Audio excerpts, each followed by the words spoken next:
কিছুদিন আগে আমির হামজা একটা ওয়াজের মধ্যে বলেছে যে নবীর বয়স হলো 25 আর খাদিজার বয়স হলো 28, মানে 25 আর কত 28, 3 বছর কম বেশি। উনি যুক্তিটা বুঝাই দিয়েছেন যে 40 বছর বয়সে যদি একটা মেয়ে নবীর সঙ্গে বিয়ে হয়, সেই মেয়ের পেট থেকে নবীর যে কটা সন্তান সব কিন্তু খাদিজার পেট থেকে হয়েছে। ধরে কারণ কার পেট থেকে? 7টা সন্তান খাদিজার পেট থেকে হয়েছে। তার মধ্যে 4টা হলো মেয়ে আর 3টা হলো ছেলে, আর একটা মাত্র ছেলে নবীর একটা কৃতদাসী পরে বিয়ে করছিলেন মারিয়া কিপ্তিয়া, তার পেট থেকে একটা ছেলে হয়েছে, নাম হলো ইব্রাহিম। ধরে কারণ নাম কি? ইব্রাহিম। আর খাদিজার পেট থেকে হয়েছে 3টা, একটা হলো তৈয়ব, একটা হলো তাহের, একটা হলো কাসেম। এই 3টা কি ছেলে। আর মেয়ে কয়টা? মেয়ে হলো 4টা। শোনেন সবাই একটু মনোযোগ দিয়ে শুনবেন, সিরাতের মাহফিল, বুঝতেছেন না? শোনা লাগবে। 4টা মেয়ে হয়েছে, একটা হয়েছে রোকেয়া, নাম জানেন? রোকেয়া নাম জানেন? একটা কি রোকেয়া, আর একটা নাম হলো জয়নাব, একটার নাম কি জয়নাব। সবাই বলেন না কেন? একটার নাম কি জয়নাব, আর একটা নাম হলো কুলসুমা, আর একটার নাম হলো ফাতেমাতু জোহরা। ফাতেমাতু জোহরা। তো নবীর বিবে খাদিজার সঙ্গে সবচাইতে যে মেয়েটার বেশি খাতির, সে মেয়েটার নাম হলো ফাতেমা। সব সময় মায়ের কাছে থাকে, পর্দার মধ্যে থাকে, তো মা ছাড়া বাইরে যায় না। আর কুলসুমা, রোকেয়া, জয়নাব এরা পাড়া বেড়ায়, ও বাড়ির যায় ঘোরে। তো কিন্তু এই ফাতেমাটা সব সময় খাদিজার সাথে থাকে। একদিন খাদিজাতুল কুবরা বলতেছে, মা ফাতেমা, তুমি আমার বিয়ার খবর জানো? তখন ফাতেমা মুচকি মুচকি হেসে বলতেছে, মা আপনার যখন বিয়া হয়েছিল তখন আমি কত বড়। শোনেন, মানে সবসময় কাছে থাকে, তো থাকতে থাকতে খেয়াল নাই। যেরকম আল্লাহ নবী সবসময় কাছে, কিন্তু আল্লাহ নবী সবসময় কাছে না। একটা সূরা আছে দেখবেন, এই ওটা বসা করো কেন? ওটা বসা করলেই মনোবাদ করে দেব। ওটা বসা কি? সূরাটার নাম হলো সূরায়ে ফিল। আপনারা দেখেন, যারা আলেম ওলামা আছেন তারা দেখেন, এখানে আল্লাহ বলতেছেন, আলাম তারা কাইফা ফাআলা রাব্বুকা বিআসহাবিল ফিল। ওগো নবী, আপনি কি হস্তি বাহিনীকে দেখছেন? তখন রাসূল বলতেছে, আল্লাহ হস্তি বাহিনী এই ঘটনা কখন ঘটছে? তখন আল্লাহ বলতেছে, আপনার জন্মের 5 বছর আগে। তাহলে জন্মের 5 বছর আগের জিনিস কি নবী দেখছে? তাহলে আল্লাহ কেন বললেন আলাম তারা? তারা মানে কি? দেখা। মানে সবসময় কাছে থাকতে থাকতে আলাদা একটা মহব্বত হয়ে যায়, যার কারণে এটা অতীত না ভবিষ্যৎ না বর্তমান অনেক সময় খেয়াল থাকে না। যার কারণে খাদিজা বলতেছে, ফাতেমা আমার বিয়ার খবর জানো? তো ফাতেমা বলতেছে, মা আমি তখন কত বড়? তখন খাদিজা বলতেছে, তোমার তো জন্মই হয়নি। তো জন্ম যদি না হয় তাহলে জানবো কেমনে? ফাতেমা কিন্তু খুবই বুদ্ধিমতী হওয়ার কারণে মায়ের হাত ধরে বলতেছে, মা খবর জানবার কোনোদিন আমার ইচ্ছা ছিল না, কিন্তু আপনি যখন বললেন বিয়ার খবর জানো, এখন জানবার মন চাচ্ছে। সঙ্গে সঙ্গে খাদিজা বললেন, তাহলে শোনো, তোমার বাবা যখন আমার বাড়িতে রাখালি করত, যেই মাত্র বলেছে তোমার বাবা যখন আমার বাড়িতে রাখালি করত, ফাতেমা দৌড়ে গিয়া মায়ের মুখ চাইপা ধরছে। খাদিজা বললেন, মা মুখটা যদি চাইপা ধরো তাহলে বলবো কেমনে? ফাতেমা বলতেছে, বা এমন কথা কেমন বলতেছেন? আমার বাবা হলো বিশ্ব নবী, আমার বাবা সম্পর্কে রাখাল শব্দ আমি শুনতে চাই না। খাদিজা বললেন, ফাতেমা মেয়েরা আসলেই বাপকে বেশি ভালোবাসে। সুবহানাল্লাহ বলে, মেয়েরা কিন্তু আসলেই বাপকে বেশি ভালোবাসে। দেখবেন আপনার মেয়ের সামনে যদি তার মা তার বাপের বিরুদ্ধে বলে, ওই কিন্তু বলে আব্বা আসলি কয়ে দেব, আব্বা আসলি বলে দেব। দেখবেন মেয়েরা বাপকে এত ভালোবাসে। খাদিজাতুল কুবরা বললেন, ফাতেমা আগে ঘটনা শোনো, তোমার বাবা যখন আমার বাড়িতে রাখালি করত, যদি তুমি আমার বিয়ের খবর শুনতে চাও তাহলে মুখ থেকে হাতটা টান দাও। এবার ফাতেমা হাত টান দিছে, খাদিজা বলতেছে শোনো। আমি তাকায় দেখি রাখালের যে থাকার ঘর, সমস্ত রাখালগুলো দুপুর বেলায় ঘরে আরাম করতেছে। আমি খাদিজা বেলকুনি থেকে আশ্চর্য হয়ে গেলাম। হাজার হাজার উটদুম্বা মাঠে ময়দানে, হাজার হাজার উটদুম্বা বাদ দিয়া রাখালগুলো ঘরের মধ্যে দুপুরবেলা আরাম করে। আমি রাখালের সর্দারকে ডাক দিয়ে বললাম, রে রাখালের সর্দার, হাজার হাজার উটদুম্বা মাঠে ময়দানে চড়তেছে, আর তোমরা দুপুরবেলা ঘরে আরাম করো, তোমাদের কি ভয় নাই? রাখালের সর্দার বলে, মালকিন আপনি জানেন না, আমরা ভাগ্য গুণে এমন একটা রাখাল পাইছি যে রাখাল চাকরিতে জয়েন করার পর আপনার উট দুম্বাগুলো সব ভদ্র হয়ে গেছে। এই রাখাল চাকরিতে জয়েন করার পরে আপনার উট দুম্বাগুলো সব ভদ্র হয়ে গেছে। খাদিজা বলতেছে, রাখালের সর্দার, জন্তু জানোয়ার কোনোদিন একটা রাখালের ভক্ত হয় না, বাধ্য হয় না। রাখালের সর্দার বলে, যদি বিশ্বাস না হয় তাহলে আপনি তদন্ত করে দেখেন। খাদিজা বললেন, ফাতেমা, ওই রাখালের সর্দারের কথা মতো আমি তদন্ত করতে গিয়ে দেখি রোদে পোড়া পাহাড়ের পাথরের গন্ধ আসতেছে। এত তীব্র রোদ, রোদের কারণে পাহাড়ের পাথর পোড়া গন্ধ আসতেছে, বালু পোড়া গন্ধ আসতেছে। কিন্তু ওই রাখাল যে জায়গায় দাঁড়িয়ে আছে ওই জায়গায় কোনো রোদ নাই, কে যেন তার মাথায় একটা ছাতা ধরেছে। আমি খাদিজা ফাতেমার কাছে বলতেছে, আমি খাদিজা আর দূরে থাকতে পারলাম না, একটু নিকটে গিয়ে দেখতে পাই শুধু রাখালের উপরে ওই মেঘ ছাতা হয়ে নাই, বরং একটা বাতাস রাখালের গায়ে বইতেছে। ওই রাখালের গা থেকে একটা সুগন্ধ আমার নাকের মধ্যে ঢুকলো। এটা কোনো দুনিয়ার আতরের সুগন্ধ নয়, যেন বেহেশতের মেশক আম্বরের সুগন্ধ বইতেছে। আমি আর একটু নিকটে গিয়া তোমার বাবা রাখালকে দেখার সঙ্গে সঙ্গে আমার ভিতরে এমন একটা প্রেম আসলো। আমি খাদিজা দীর্ঘদিন বিধবা ছিলাম, দুনিয়ার অনেক নেতারা আমাকে বিয়ে করতে চাইছিল, কারণ মক্কার সবচাইতে ধনী ছিলাম। কিন্তু তোমার বাবা রাখালকে দেখার সঙ্গে সঙ্গে আমার বিয়ার একটা আনন্দের ফুল ফুটে গেল। আমি ঘরে চলে আসলাম। আসার পরে দাসী বলতেছে, মালকিন আপনি রাখালকে তদন্ত করতে গেলেন, তদন্তের রেজাল্ট কি? আমি কইলাম, তার চাচার কাছে গিয়ে বলো রাখালের চাকরি আমি ক্যান্সেল করে দিলাম। দাসী মূর্খ, বুঝতে পারে নাই। আবু তালেবের কাছে গিয়ে বলতেছে, মুরব্বী তোমার ভাতিজা রাখালের চাকরি খাদিজা ক্যান্সেল করে দিয়েছে। আবু তালেব এক দৌড়ে এসে খাদিজার কাছে বললেন, মা আমার এতিম ভাতিজা এমন কি অপরাধ করলো যে অপরাধের কারণে তার রাখালের চাকরি ক্যান্সেল করে দিলা? খাদিজা বলতে, চাচা তার একটাই মাত্র অপরাধ, আমি তাকে রাখালকে রাখবো না, তাকে স্বামী হিসাবে গ্রহণ করতে চাই। খাদিজাতুল কুবরা বলে, রে ফাতেমা, সে রাখালকে আমার স্বামী হিসাবে গ্রহণ করার পরে সে রাখাল হয়েছে আজকে বিশ্ব নবী। আল্লাহ প্রত্যেকটা নবীকে রাখালির দায়িত্ব দিয়েছেন, জোরে খান সুবহানাল্লাহ। রাখাল এটা আল্লাহ রাসূলও আবার বলেছেন যে প্রত্যেকটা অভিভাবককে আল্লাহ রাখালের দায়িত্ব দিয়েছে, জোরে খান সুবহানাল্লাহ। এখানে যত অভিভাবক আছেন আপনাদের অধীনে নাই, রাখালি করা লাগবে। তো রাখালি কি? আপনি হয়তো বলবেন, হুজুর আমার তো গরু নাই, আমার ছাগল নাই, আমি কিসের রাখালি করব? হ্যাঁ, এই ছেলেবেলেরা শোনেন, আজকাল তো অধিকাংশ ছেলেবেলে সব সিজার করা, বোঝেন না? হ্যাঁ, আপনি সিজার করা বাচ্চাকে যতই ওয়াজ শোনেন কোনো কাম হবে না, কোনো কাম হবে না। আমি মায়েদের পায়ে হাত দিয়ে বলতেছি, মা এই যে ছোটোবেলায় আমরা একটা গজল গাইতাম, এখন আর ভয় গজল গাই না। কি বলবো প্রসবের কথা, মা বিনে সেই ব্যথা কেউ তো বুঝিবে না, মাজন ঠেকিয়া সন্তানের দায়, অকালে মা মারা যায়, কেন সে মায়ের ভক্তি করো না, এমন দরদি ভবে কেউ হবে না আমার মা, মা গো।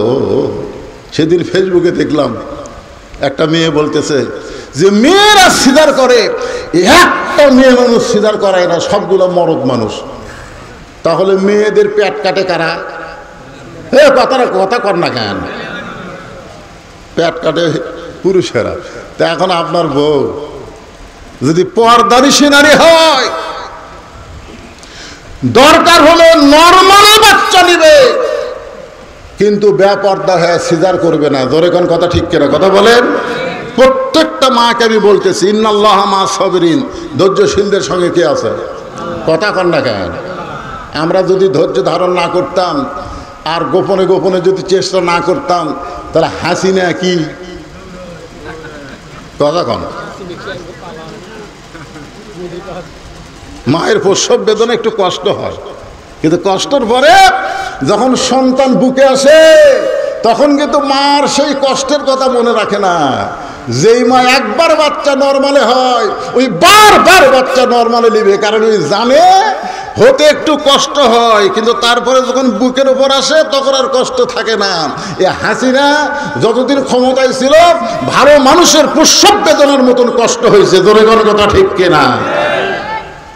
কি একটু ধৈর্য ধরেন মায়েরা, যারা পদ্মার অন্তরে আছেন, একটু ধৈর্য ধরেন। বাচ্চা হওয়ার আগেই কিন্তু পেট কাটে। বাচ্চা হওয়ার আগে, বাচ্চার জন্ম হবে 2 দিন পর নর্মালে, কিন্তু ডাক্তার টাকা খাওয়ার জন্য বলতেছে পেটে পানি নাই, বেঁকা হয়ে আছে। এই যে মিথ্যা কথা বলবি, মানে টাকা কামাই কেন? এখন পেটের পানি শুয়ে গেছে, বেঁকা হয়ে আছে, এখন পেট কাটছে। পেট কাটা দেখে আর ঘুমই ভাঙেনি। তখন 4-5 জন ডাক্তার কয়, কে আমরা যে টাকার লোভে পেট কাটনো, আর যে ঘুম ভাঙে নেন কি করি? তখন বড় ডাক্তার বলে পেটের থেকে বাইর করে একটা ঘুরেন দেয়। তখন এই পেটের থেকে আস্তে করে বাইর করে এরকম একটা ঘুরেন দেয়। যেই ঘুরেন দেয় মাথার ঝাঁকি খায়, এই যে কান্দে ওঠে। এই যে ঝাঁকি খাওয়া খাচ্ছে, এই ঝাঁকির কারণে এই মোবাইল ছাড়া ভাত খায় না। মোবাইল না দেখলে আর কথা কান না, ও যে ঝাঁকি খাচ্ছে। এই মাথার ঝাঁকি খাওয়ার কারণে দেখবেন আমরা দোয়া দরুদ দিয়েও কাম ছাড়া পারতেছি না। সন্তান কান্দে, হুজুর একটু দোয়া পড়েন। সূরা ফাতিহা, যাকে বলা হয় সূরাতুশ শিফা। সূরা ফাতিহা কি? সূরাতুশ শিফা। সূরা ফাতিহা পড়ে ফু দিলে ভালো হয়ে যাবে। 3 বার সূরা ফাতিহা পড়ে ফু দেয়, আর কান্দন আরো জোরে হয়। আল্লাহ রাসূল বলেছেন, সমস্ত ব্যারাম অনুনাজ্জিলু মিনাল কোরআনি মা হুয়া শিফাউ ওয়া রাহমাতুল লিল মুমিনিন। আমি আয়াতের তাফসীর পড়তে গিয়ে দেখি এটা হলো আয়াতুল কুরসি। আয়াতুল কুরসি পানি পড়ে দিলে, ওই পানি খিলালে যতই যা হোক কান্দা টান্দা সব ভালো হয়ে যাবে। আয়াতুল কুরসি পড়া ফু দিলাম, পানি 1 গিলাস দিলাম, মা খিলাও। কয়েকদিন পরে করে হুজুর দোয়া দরুদের আর কাম নেই, দোয়া দরুদ আর হবে না। চিন্তা করলাম এটা কোন যুগ পড়লো রে, দোয়া দরুদে কান্না থামে না। কয়েক মাস পরে বললাম, মা খবর কি? বলে হুজুর আর কান্দে না। তো কোন দোয়ায় কাম হলো? তোর বাপ একটা মোবাইল কিনে দিছে, যখনই কান্দে তখনই মুখের সামনে দেয়, আর কান্না থামে না। আমার মা বোনদের জন্য বলতেছি, মা পেটে বাচ্চা আসার পর উম্মুল খায়র ফাতেমার মতন হয়ে যান। উম্মুল খায়র ফাতেমার সন্তানের নাম হলো আব্দুল কাদের। উম্মুল খায়র ফাতেমার মতন হয়ে যান। আল্লাহ আপনার প্রসব বেদনাকে সহজ করে দিবে। আল্লাহ পারে কি পারে না? জোরে গান পারে কি পারে না? হ্যাঁ, পেটে বাচ্চা নিয়ে নামাজ পড়েছে, পেটে বাচ্চা নিয়ে রোজা রেখেছে, আর এখন পেটে বাচ্চা আসলে এক ছেলে আমাকে বলতে, হুজুর 11 মাস আমার খিদে নাই, কিন্তু রোজার মাসে খালি খিদে লাগে। 11 মাস আমার খিদে লাগে না, কিন্তু রোজার মাসে খালি খাই আর খাই, আমার খিদে যায় না। কারণ আমি বললাম, তোমার মা বাসে আছে? কে আছে? যাও মায়ের কাছে যাও। মা কেমনে জানবে? কে যাও না কেন? ওই মায়ের কাছে জিজ্ঞেস করছে, মা আমার 11 মাস খিদে কম, রোজার মাসে খিদে বেশি কেন? মা বলতেছে, তোর দাদি এই সর্বনাশ করছে, তোর দাদি। তুই যখন আমার পেটে ছিলি রোজার মাসে তোর দাদি বলছে, আমার পেটের নাতি নাতি যেন শুকা না যায়। তুমি রোজা থাকলে পেটের বাচ্চা শুকে যাবে, রোজা থাকা চলবে না। জোর করে আমাকে রোজা থাকতে দেয়নি, আমিও খাসি, রোজার মধ্যে তুইও খাসি। এই যে রমজান মাসে পেটের মধ্যেই তোর খাওয়া শুরু হবে, বেড়া এসে তুই রোজা থাকতে পারবি? এই জন্যে একটা নেপোলিয়ন বলেছে, একটা ভালো সন্তান যদি চাও তাহলে ভালো একটা মায়ের দরকার। ধরে গান কিসের দরকার?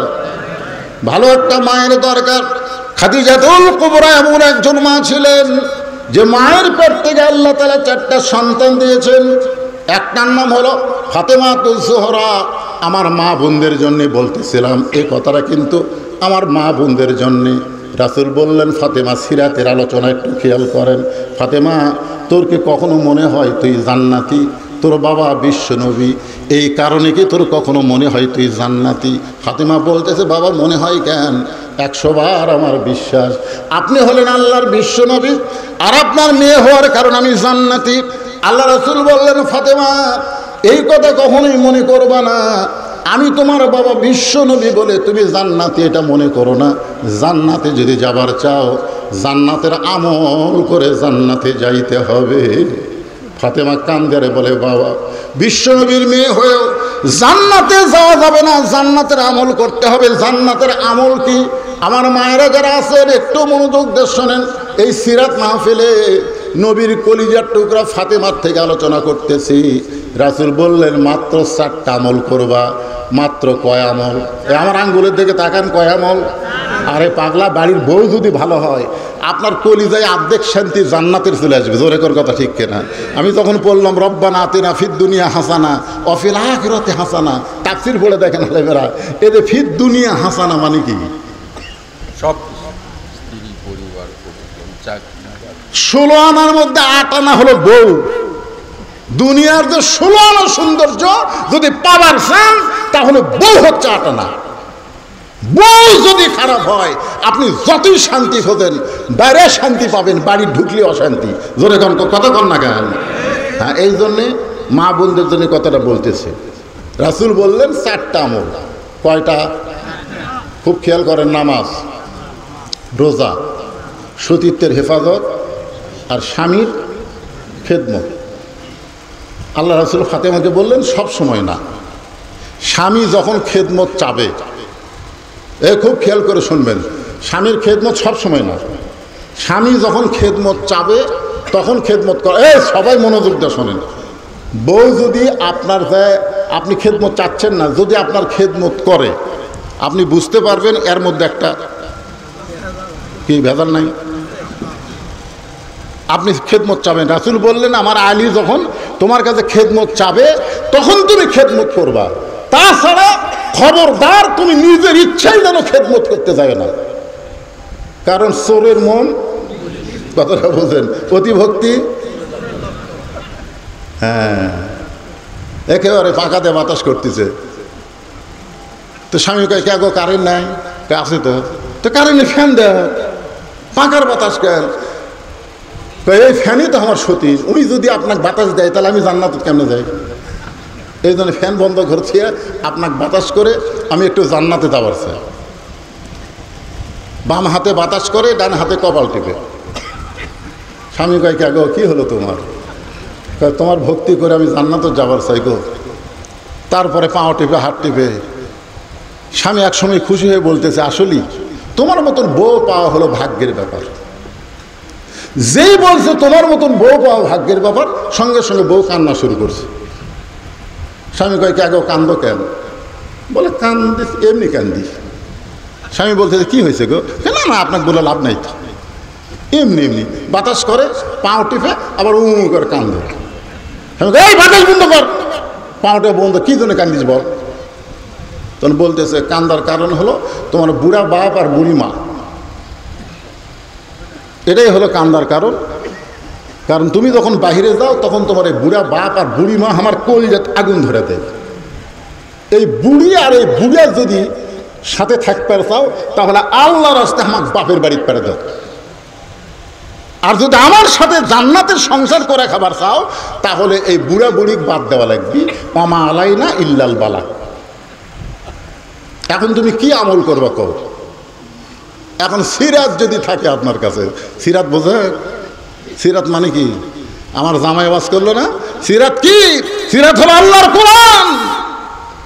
যদি আল্লাহর কোরআন আপনার কাছে থাকে, সিরাত যদি আপনার কাছে থাকে, তাহলে সিরাত এসে বলবে, ওয়া কাযা রাব্বুকা আল্লা তা'বুদু ইল্লা ইয়াহু ওয়া বিল ওয়ালিদাইনি ইহসানা। আল্লাহু আকবার। দেখছেন নবীর সিরাত এসে কি বলতেছে? কে রে? বউ গেলে ছাড়া দিলে বউ পাবু রে, বউ ছাড়া দিলে বউ পাবু। বউ মরে গেলেও বউয়ের অভাব নাই রে। কিন্তু যে তোর বাপ মায়ের বিরুদ্ধে বলতেছে, এই বাপ মা যদি মারা যায় কিয়ামত পর্যন্ত কাঁদলে আর বাপ মা পাবি না রে। লিয়াবলুয়াকুম আইয়ুকুম আহসানু আমালা, সিরাত বলতেছে এই মুহূর্তে তোমাকে সুন্দর আমলের পরীক্ষা করা হবে। এই মুহূর্তে তোমার সুন্দর আমল হলো বউকে বাপের বাড়ি পাঠা দেওয়া, বাপ মায়ের খেদমত করা। জোরে কান সুবহানাল্লাহ। তাহলে আপনি নবীর সিরাত গ্রহণ করলে কি করবেন? বউয়ের কপালে চুমা খাবেন? বউ আপনার বাপ মায়ের বিরুদ্ধে বলতেছে, আপনি কি করবেন? কথা কন, কি করবেন? নবীর সিরাতকে গ্রহণ করলে লাভ দেওয়াটা লাগবে। ওঠ, বউ বলে ওঠ, ব্যাগটা এক গোছান আছে। বউ বলবে ব্যাগটা এক গোছান কেন? তুই না বললি বাপের বাড়ি যাবি, তো বাপের বাড়ি তো কাজ করে পাঠাবো 3 তালাকের অটো ভ্যান। 3 তালাকের কি ভ্যান? 3 চাকাল নয়, 3 তালাকের অটো ভ্যানত চড়ে বাপের বাড়ির যা। বউ দৌড়ে এসে পাও ধরে বলবে তুমি আসলেই নবীর প্রকৃত উম্মত। জোরে কান সুবহানাল্লাহ। ভাইজান বলেছেন শরীয়তের হেফাজত, পর্দা করো। ও মায়েরা শোনেন, নবীর সিরাত হলো অকরনা ফি বুয়ুতিকুন্না ওয়ালা তাবাররাজনা তাবাররুজাল জাহিলিয়াতিল উলা। নবীর সিরাত, নবীর কোরআন, মাতাকুম রাসূল ফাখুযুহু ওয়া মা নাহাকুম আনহু ফান্তাহু। আমার মায়েদের বলতেছি, মা খালি মরে গেলে 5 কাপড় না, খালি বুড়ি হলে ঘোমটা দেওয়া না। একটা বুড়ি মানুষ বোরকা পরে রাস্তা দিয়ে যায়, ওর সাথে 17 বছরের লাঠি, ওর গাত বোরকা নাই। একটা অন্না আছে, ইনকা গলার মাফলা হয়ে গেছে, অন্না ইনকা গলার মাফলা।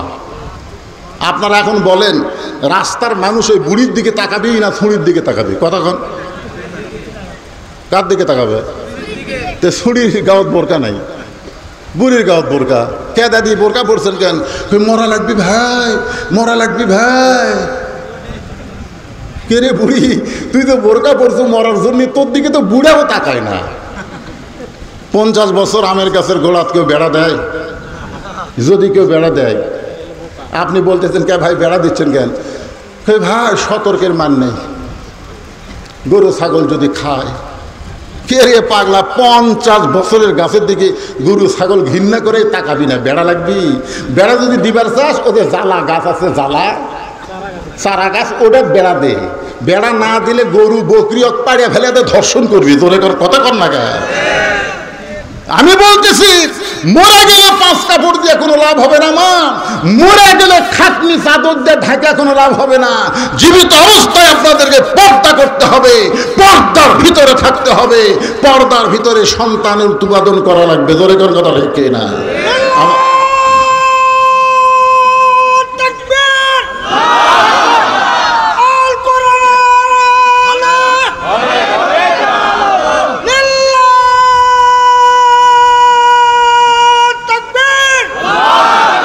আলহামদুলিল্লাহ, আমার মা বোনদের জন্য নামাজ, রোজা, পর্দা আর স্বামীর কথা মতো চলা, এই 4টা আমল যদি মায়েরা করতে পারে, আল্লাহ রাসূল বলেছেন 8টা জান্নাতের দরজা ফ্রি করে দেওয়া হবে। জোরে করে সুবহানাল্লাহ।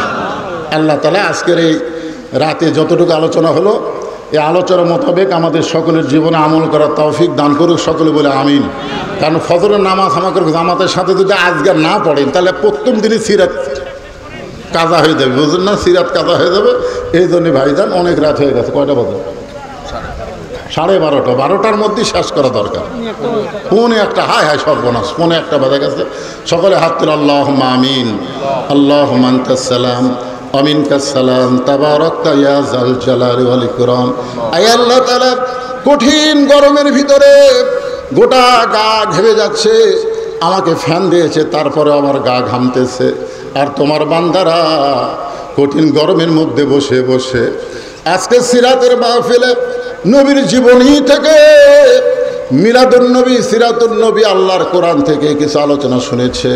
আল্লাহ মেহেরবানি করে আজকের মাহফিল আমাদের সকলের হেদায়েতের জন্যে, নাজাতের জন্যে, জান্নাতের জন্যে কবুল করে নাও। এই মাহফিলের শুরু থেকে শেষ পর্যন্ত যত আলোচনা হয়েছে আল্লাহ, এর মধ্যে যদি ত্রুটি হয় ভুল হয় মাফ করে দাও, এর যা হাদিয়া মঞ্জুর করো। সোনার মদিনায় নবী পাকে রওজা মোবারকে আল্লাহ কবুল করে নাও। আল্লাহ তামাম আম্বিয়ায়ে কেরাম, আসহাবে কেরাম, তাবিনী কেরাম, তাবা তাবিনী কেরাম, তাম পৃথিবীর মাটির নিচে যত মুমিন মুমিনাত শুয়ে আছে আল্লাহ সকলের আরওয়াহ ফরে হাদিয়া কবুল করো।